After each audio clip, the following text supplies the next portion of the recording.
新立委伫今仔日报道，今仔日也举行正副院长的选举，这蓝绿白三党拢甲这票点放看防止走票。正副院长经过2轮的投票，由国民党的韩国瑜和江启臣做正副院长。那民进党的游锡堃无法度连任院长，宣布辞掉立委，就依照不分区名单的王正旭报起来。于事理事成，恪遵国家法律，尽忠职守。立法院院长韩国瑜、副院长江启臣宣誓就职。新科立委2月7日正式报道，正副院长的选举在蓝绿白推出人选的竞争之下，将其尾由国民党韩国瑜选调院长，江启臣做副院长。国瑜深知肩膀上责任重大，过去4年他担任立法院工作，可以说认真付出。院长的办公室啊，院长的官邸，也可以提供给游锡堃院长来使用。游锡堃连任失败，虽宣布请示民进党无分区立委，会由无分区名单内底王正旭来补。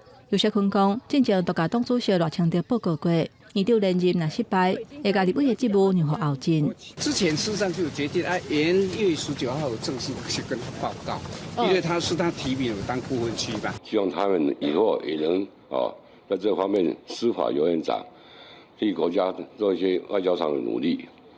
那也期待我们这个新的院长言所该言，做所该做。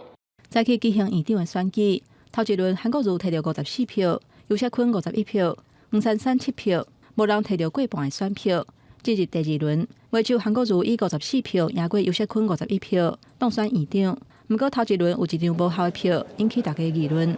原来是民众党立委陈昭珠，因为投票的时阵手去勾着印色，搁去勾着选票，为首主席认定是无效的票。我们简短说一下，就是小川已经发出声明了，谢谢。所以自己退吗？是很明显盖在黄珊珊上面，可是旁边是有一个那个红色的污点，那这些东西可以判断根本不是蓄意的做记号。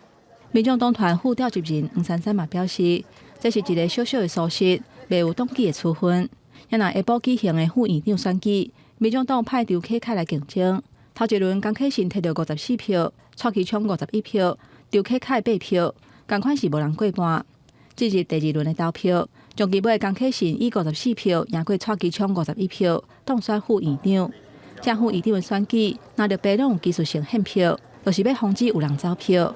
也若民众党团伫2届的第2轮投票，因为无因迄党的候选人，所以拢选择无参与。记者综合报道。